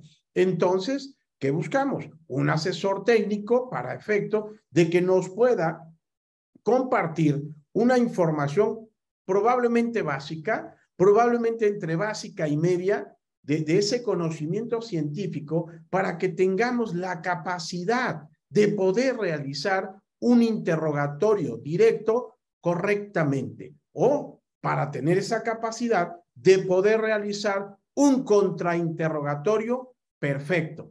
En México, por lo menos, tenemos en nuestra legislación adjetiva, tenemos el acompañamiento de un asesor jurídico. En algunos casos, en varias audiencias en las que he podido participar, anuncio previamente que estaré acompañado de un asesor técnico en determinada ciencia, porque, bueno, no tenemos el conocimiento si hablamos de un tema, de un fraude respecto a una construcción, entonces requerimos un estructurista, requerimos un ingeniero, ¿ok? Si hablamos de un tema contable, requerimos de un contador en este momento. Dependiendo la técnica o la ciencia que nosotros vamos a aplicar, vamos a acompañarnos de ese asesor jurídico, de ese asesor técnico o asesor científico que debe de estar plenamente acreditado con ese conocimiento científico, actualizado en ese conocimiento científico del área correspondiente. ¿Qué pasa? Cuando nosotros no tenemos esas pruebas directas, ¿qué es lo que buscamos? ¿Qué datos de prueba ofertamos en una investigación inicial o en una investigación complementaria? Pues indicios que me van a ayudar a acreditar determinados hechos, y que esto es lo que nos va a llevar en algún momento a poder convencer, como lo dijo Federico en su brillante exposición, a convencer al juzgador más allá de ese estándar probatorio, más allá de toda duda razonable. Entonces, tenemos que generar en el juzgador una convicción racional, pero para que el juzgador se encuentre en este estado de llegar a una convicción racional para determinar la culpabilidad de una persona y poderlo condenar, pues las partes, sobre todo si vamos como fiscales, tenemos que hacerle llegar esos indicios razonables, ¿de acuerdo? Esos indicios donde una vez que estos acreditan el hecho al que se están refiriendo, que son plurales, que son concomitantes al hecho, que están interrelacionados, es así como después el juez, para su motivación, hará esos juicios de racionalidad, hará esas inferencias lógicas, como bien lo decía José D'Antona, respecto de cada uno de estos indicios. Entonces vean ustedes cómo los operadores del juicio, de este juicio dialéctico, como lo dije, donde las partes van a tener un debate argumentativo. En consecuencia, además de las herramientas que son estas técnicas de litigación, en esta actualidad, en esta actualización, requieren ir acompañadas de otras ciencias que requerimos demostrar en el momento del desahogo probatorio, para efectos de ver si también quien se dice conocedor de determinada ciencia tiene el conocimiento científico, tiene el conocimiento metodológico, aplica realmente las reglas de la metodología que son exactamente aplicables en esa ciencia. Lo decía Max también, vamos a ver si esta persona, vamos a desacreditar si esta persona tiene o no ese conocimiento que realmente reitera tenerlo a través de determinados documentos. El conocimiento no se tiene con un soporte de un título. El conocimiento, indiscutiblemente, como lo dijo Álvaro también, el conocimiento lo tienes que demostrar en el momento que estás haciendo esa defensa de ese dictamen científico sobre determinada ciencia.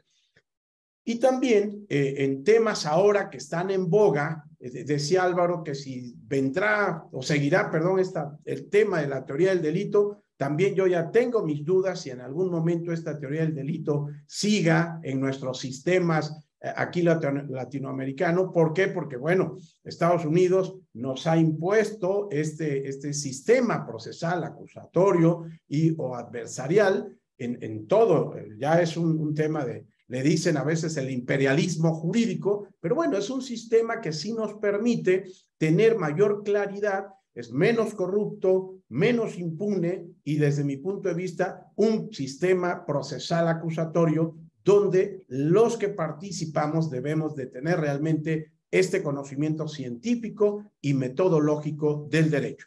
Tenemos entonces esta teoría del delito que buscamos, que nuestro código dice que la sentencia referirá los elementos objetivos del delito, no dice que tendrán por acreditados, fíjense, referirá. Cambia ya la interpretación y aplicación y la acreditación de estos elementos del delito. Creo que Álvaro lo dijiste en alguna ocasión, que una vez en una entrevista o en una conferencia, Gunther Jacobs, cuando le dijeron que qué tanto había evolucionado la teoría del delito en los últimos 10 años, pues dijo que no había evolucionado nada en lo absoluto y que tendía a desaparecer y que lo que haría en el mundo procesal sería el pragmatismo americano. Recuerdo muy bien que lo dijiste y me parece que eso lo platicamos con José en la maestría cuando la estábamos cursando en San Diego. Entonces, estoy creo que de acuerdo con Gunther Jacobs en esa postura. Y vean por qué estoy de acuerdo. Tenemos ahora también otro tema americano que es el tema de la responsabilidad penal de las personas jurídicas. ¿Cómo le vamos a atribuir una responsabilidad penal a un ente que no piensa cuando el derecho penal está construido para personas pensantes, como dijo el doctor Álvaro? ¿Dónde está el dolo? ¿Dónde está la culpa? Y aquí, ¿dónde vamos a encontrar el dolo en la persona jurídica? ¿Cómo le vamos a atribuir la realización de una conducta a un ente que no puede realizar movimientos corporales?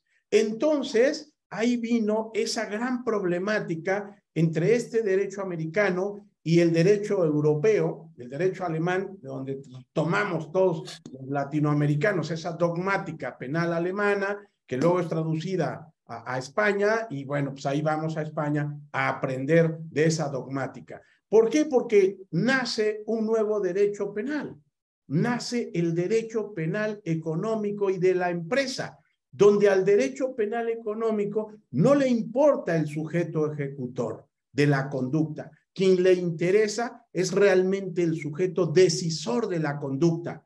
Y entonces las teorías de la autoría y participación son inaplicables en este nuevo derecho penal económico de la empresa. Entonces, por eso creo que va a tender a desaparecer en algún momento, no sé si en 10, 20, 50 o 100 años, este tema de la dogmática penal que nosotros estamos utilizando, porque se ha convertido en un gran problema para aplicarlo al derecho penal económico y de la empresa. ¿Cómo voy a determinar también la responsabilidad penal individual de aquel sujeto que utiliza testaferros en una empresa, que no firma, que no aparece, que no es un administrador de hecho, que no es socio, que no es parte del consejo de administración, pero que tiene un gran mando en la organización, en la estructura de la empresa? Con este nuevo derecho penal podemos atribuirle responsabilidad penal individual a los administradores, no nada más de derecho, también a los administradores de hecho. Entonces, veamos. ¿Qué tenemos que buscar si no tenemos esas pruebas directas para el administrador de hecho? Porque no ha firmado un solo documento, no ha ejercido o no ha realizado actos donde queden huellas de su actuación. Tenemos que buscar indicios. ¿En qué se benefició ese administrador de hecho? ¿Cómo se benefició utilizando testaferros? Y vamos entonces a entrar a ese tema del razonamiento probatorio. Requerimos también realizar y aplicar esta teoría racional de la prueba, donde vamos a utilizar, lo decía Max, lo decía el doctor Álvaro, José, esta cientificidad que nos lleva o que nos apoyamos en las estructuras lógicas, como dijo D'Antona, sin hablar tanto de estos principios de principios de la lógica, no contradicción, razón suficiente, identidad, tercero excluso, etcétera, pero requerimos, para que el juez pueda valorar todo este conjunto de indicios, se requiere la libre valoración, pero teniendo, como dije, aplicando las reglas de la lógica y las máximas de la experiencia.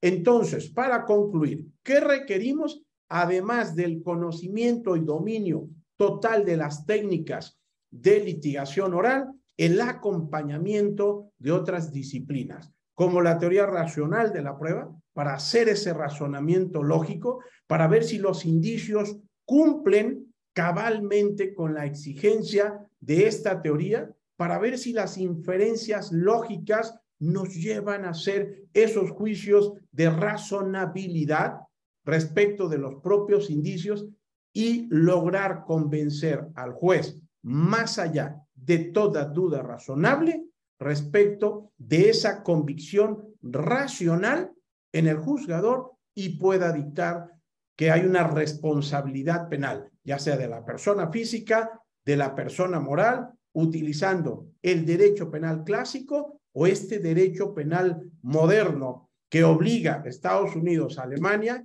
a transformar esa dogmática penal, y entonces este gran creador del nuevo derecho penal económico y de empresa, Klaus Tiedemann, quien crea este nuevo derecho penal necesario en nuestras latitudes para efectos de poder atribuir la responsabilidad penal a las personas jurídicas y así también la responsabilidad individual a los administradores de hecho o de derecho. Entonces, estas técnicas de litigación requieren necesariamente el uso, el conocimiento científico de otras disciplinas.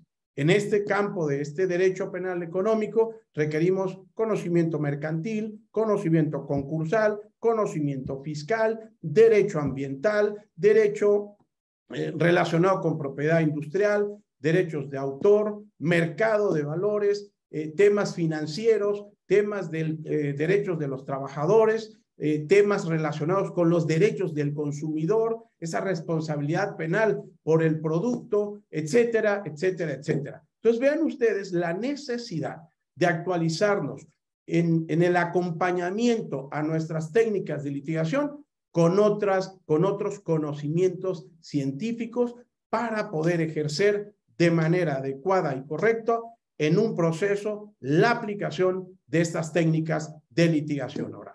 Bueno, pues muchas gracias. Estoy a sus órdenes, abierto a las preguntas y muchísimas gracias por permitirme compartir este momento con grandes amigos y grandes juristas del mundo del derecho. Gracias. Muchas gracias a usted, doctor, por los conceptos que nos ha aportado. Las preguntas que aparecieron durante su exposición las ha ido respondiendo a medida que fue avanzando, por lo cual a continuación voy a abrir un espacio de preguntas para todos los oradores. Voy a hacer algunas preguntas generales que quedaron para este espacio final y por supuesto también si quieren abrir micrófono para dar alguna reflexión final pueden hacerlo. La primera pregunta viene desde Argentina y dice: si se demuestra la mentira del testigo, por lógica iría preso, ¿verdad? Conforme al artículo 275 del Código Penal. Sí, eso en la teoría, pero en la práctica, en la realidad de los tribunales de muchos países, el falso testimonio, a pesar de que es frecuente, no se suele castigar, no suele terminar con una condena en la cárcel el testigo que comete perjurio o que miente. Muchísimas gracias, doctor. Avanzo con la siguiente. ¿Cuál sería la estructura más apropiada para comunicar lo mejor posible mis argumentos probatorios? Se referirá al alegato de clausura, calculo.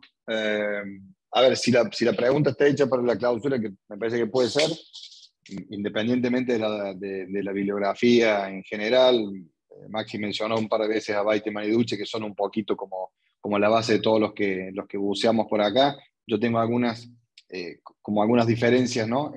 Por allí suelo aconsejar, de acuerdo al caso, no hay una cuestión acá que se pueda tabular, pero que usted vaya suelo decir, como pasa en la música clásica, como pasa en la ópera, en un increyendo. Es decir, usted tiene que hacerse cargo de sus debilidades, en orden a lo que también decía hace un rato. Yo no puedo andar evitando o omitiendo prueba, porque claramente se van a dar cuenta que me perjudica. Entonces, haciéndome cargo de la prueba, voy de menor a mayor, es decir, de lo que menos me favorece a lo que más me fortalece, y además coincide con que será lo último que escuche este jurado en un sistema puro o el tribunal en un tribunal técnico. Así que es una sugerencia humilde, depende de estilos y no hay dogma ni apotegmas en este sentido, ¿sí?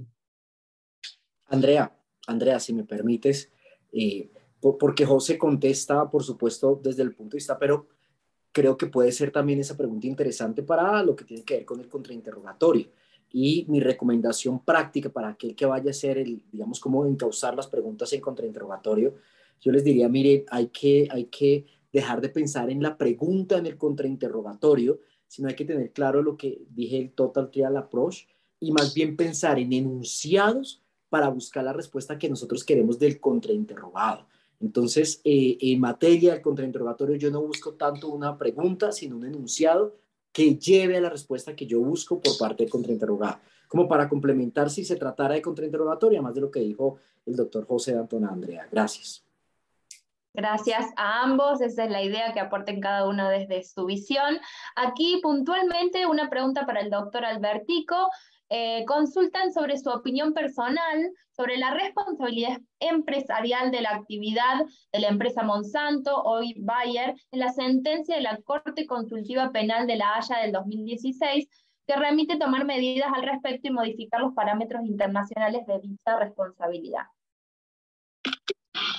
A ver, no conozco de manera completa la sentencia, y siempre soy de las personas o abogados que necesito tener el conocimiento de lo que yo voy a opinar. Pero bueno, toda la responsabilidad penal de una persona jurídica implica que ha violado el deber de control respecto del objeto jurídico o social, perdón, del objeto social de la propia empresa. Entonces, las empresas, lo he dicho en varias exposiciones, las empresas son para el presidente del consejo, para el consejo, son como cuando tenemos un hijo y bueno, tenemos que estar al cuidado de sus actos, tenemos que estar pendiente de qué hace, cómo lo hace. Bueno, pues también el presidente del consejo y el consejo deben de estar al cuidado totalmente de la empresa. Tienen que tener esos deberes de control, de supervisión, de vigilancia, de revisión. Cuando violan estos deberes, es precisamente cuando se les puede atribuir esa responsabilidad penal.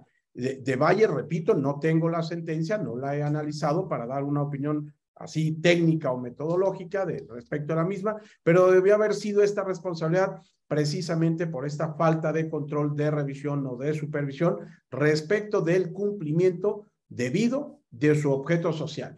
Tenemos el tema que yo le llamo derecho penal económico del papá, la responsabilidad penal de las personas jurídicas, la hija, y el tema de cumplimiento normativo o compliance, el nieto.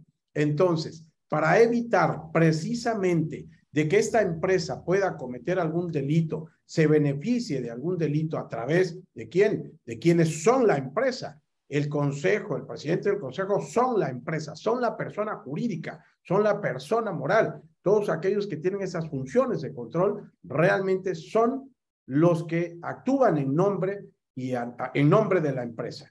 En consecuencia, repito, debió haberse violado estos deberes de control, de supervisión o de revisión, y por ello la responsabilidad penal de dicha empresa, al no tener dentro de su actuación empresarial darle ese cumplimiento a cada una de las normas que regulan la empresa dentro de su objeto social. Muchísimas gracias, doctor. La siguiente pregunta nos dice, ¿qué principio penal o constitucional se vulnera cuando se deja en prisión preventiva o, peor aún, se condena solo con la declaración de la víctima? Ok, si me permite, a ver, principio de culpabilidad, o sea, para efectos de que un juez pueda declarar culpable a una persona, debe de valorar la prueba y debe de existir, digamos, una prueba suficiente que permita al juzgador llegar a esa convicción racional. No se puede condenar a una persona con un solo testimonio. Incluso no se puede condenar a una persona si esta persona ha confesado haber cometido el crimen, porque esa confesión, incluso del acusado, debe estar robustecida con otros indicios. ¿Qué pasa si alguien ve que privan de la vida a otro y realmente el sujeto que privó de la vida le dice a otro, oye, no te preocupes, pásate tú como el culpable, que disparaste el arma, etcétera, para que me puedan, pues me pueda yo quedar libre? Y el otro dice, sí, yo lo maté. Entonces, por eso lo voy a condenar. Tengo que buscar los indicios. Tengo que hacer una prueba de resonato de sodio. Realmente, ¿ok? ¿Dónde dices tú que estabas? ¿Dónde estaba la víctima? Tú como victimario. Vamos a ver si el proyectil, de acuerdo al ángulo que ingresó en el cuerpo de la víctima, pudo haber tomado esa línea dependiendo donde dice que estaba la víctima, el victimario, cómo le disparó, la estatura de la víctima, la estatura del victimario, para ver si pudo haberse introducido de esa manera. O sea, hay un conjunto de indicios que se tienen que buscar para robustecer incluso la propia declaración del testigo, del victimario, donde él está aceptando haber cometido el delito. No se puede condenar a una persona con la sola confesión. No se puede condenar a una persona con un solo indicio, que sería el testimonio. Y como bien lo dijo Max, casi todo el mundo miente.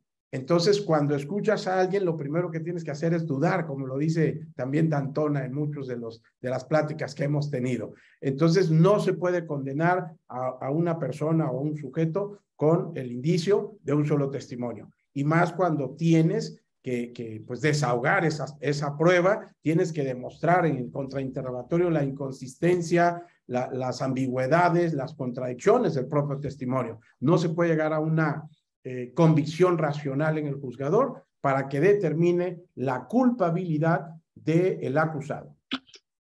Perdón, solo quería una glosa, si me permitís, Andrea, para no andar con historia, con cuestiones recientes o con localías de cada uno de nuestros países. También no hay que olvidar que a partir de la Revolución Francesa, 1789, los jueces se les acabó la cuestión de decir sí porque sí, no porque no, sino que tienen que fundamentar su decisión. O sea que para el caso que planteaba el colega de la pregunta, que respondió, y coincido 100% con Albertico, pero tampoco hay que olvidar que en sistemas, reitero, no de jurados, sino con jueces técnicos, después van a tener que fundamentar, si es que así fuese, por qué con ese único y solo testimonio se produjo una condena, más allá de duda razonable. En caso de Argentina, la certeza que hace falta para condena. O sea, hay estándares.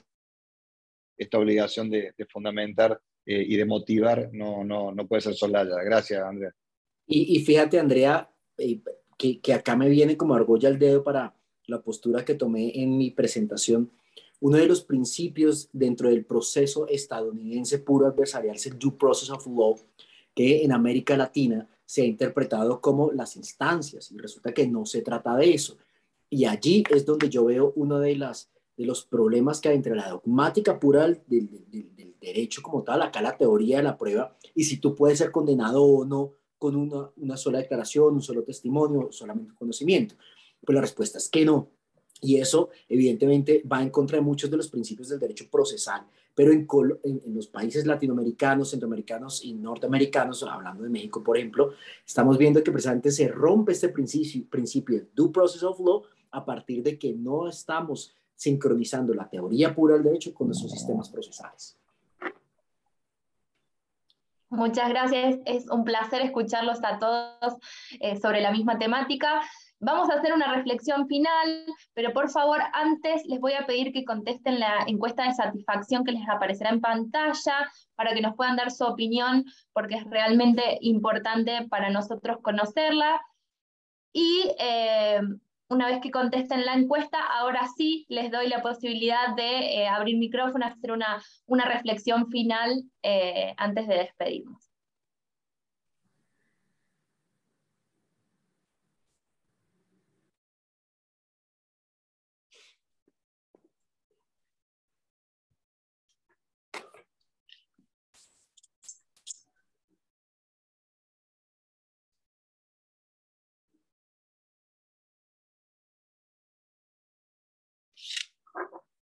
Perfecto, ahí ya me parece que han respondido la encuesta, igual les va a aparecer a aquellos que todavía no la han respondido, les va a aparecer en pantalla.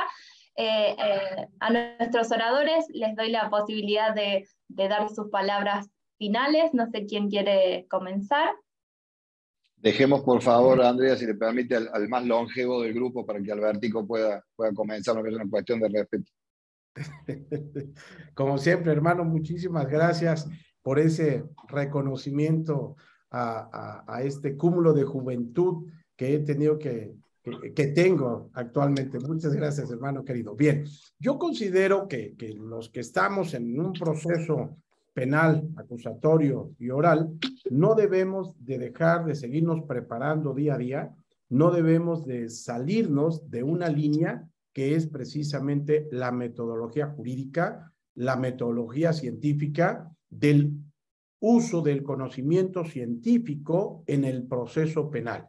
Todo ya está basado en ciencia, todo está basado en un conocimiento probado, comprobado, por lo tanto, cada día debemos de tener ese conocimiento científico y utilizarlo en el proceso penal, acusatorio o adversarial para efectos de que podamos tener también sentencias justas y eso haga que se llegue a tener una gran credibilidad en la impartición de justicia. Esos serían mis comentarios finales, Andrea. Muchas gracias. Muchas gracias.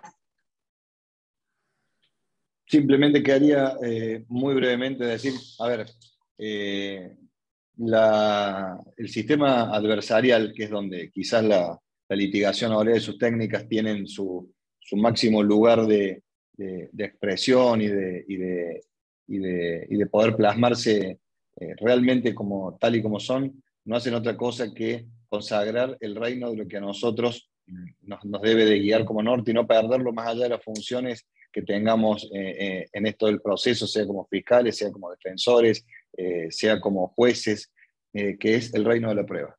Recuerdo a un maestro de Maximiliano, a un eminente procesalista, el doctor Caferata, con quien tengo mis puntos en común y mis grandes diferencias, pero una de las cosas que hay que reconocerle es la claridad expositiva en algunos puntos, como por ejemplo, ante determinadas cuestiones que pueden estar más o menos en boga. Recuerdo que en su momento el punto era cuestiones de género y alguna pregunta al respecto que le hicieron. Él dijo algo que lo trasladó y yo me permito siempre parafrasearlo citándolo, que es nada suple la prueba. Y llámese género, y llámese no violencia, y llámese como se llame. Razón por la cual, si entendemos a la litigación oral, a sus técnicas, al derecho procesal penal como el reino de la prueba, difícil será que no se pueda llegar a una cuestión de justicia, independientemente del el gusto o la necesidad de cada uno de los contrincantes. Muchas gracias a todos. Muchas gracias, José. ¿Alguno de los otros oradores que quiera dar su palabra final? Sí, yo quisiera decir como cierre y a modo de síntesis de mi exposición que insisto en que es válido como estrategia de litigación poner el esfuerzo en demostrar la mentira de las afirmaciones de la contraria. ¿Por qué? Porque a veces el triunfo de mi verdad puede estar determinado por la demostración de la mentira de la afirmación que se le opone. Y la experiencia indica que cuando un fiscal demuestra que el acusado mintió en su declaración, ya no importa no importa tanto qué fuertes sean las pruebas que avalan la teoría del fiscal, los tribunales generalmente condenan. Determinada la mentira del acusado, su suerte generalmente está sellada independientemente de la fortaleza de las pruebas de la acusación. Y a la inversa, cuando un defensor demuestra que el testigo estrella de la fiscalía, el testigo principal, a veces el testigo único, como decían en la pregunta, mintió, generalmente es una victoria para la defensa. De ahí la idea que quería transmitir y reforzar de centrar el esfuerzo en ese aspecto cuando haya elementos para pensar que el caso de la contraria se basa en mentiras. Andrea, para cerrar y de acuerdo con lo que nos está solicitando, yo establezco un parangón. Cuando se estudia la historia del arte y pensamos que el círculo de la creación ya se ha acabado, es que aparecen los genios, los innovadores, Picasso, Van Gogh, Lautrec. Pues en el derecho es lo mismo. El círculo no está cerrado. Aún hay mucho para aportar, para crear y para empezar a formar un ejercicio nuevo de la profesión. Y sobre el contrainterrogatorio, como en todas las destrezas profesionales, tenerlo muy presente. Esto no es de un talento innato, es de disciplina, es de constancia y de muchísima dedicación. Y no se les olvide, encerrar al tigre con las barras o con los vidrios que usted mismo le hace con sus habilidades profesionales. Gracias. Muchísimas gracias, doctor. Ahora sí, agradezco a los 5 prestigiosos y destacados expositores que nos acompañaron hoy. También a toda nuestra comunidad por haber participado activamente de este evento. Gracias a Doing Global y a su área de eventos, por supuesto. Y ahora sí, les doy el cierre, la despedida. En las próximas semanas estarán recibiendo nuevas invitaciones para seguir participando en este espacio que dedicamos a intercambiar saberes, aprendizajes y conocimientos. Muchísimas gracias y hasta la próxima. Gracias a todos. Hasta luego. Muchas gracias. Buena tarde para todos.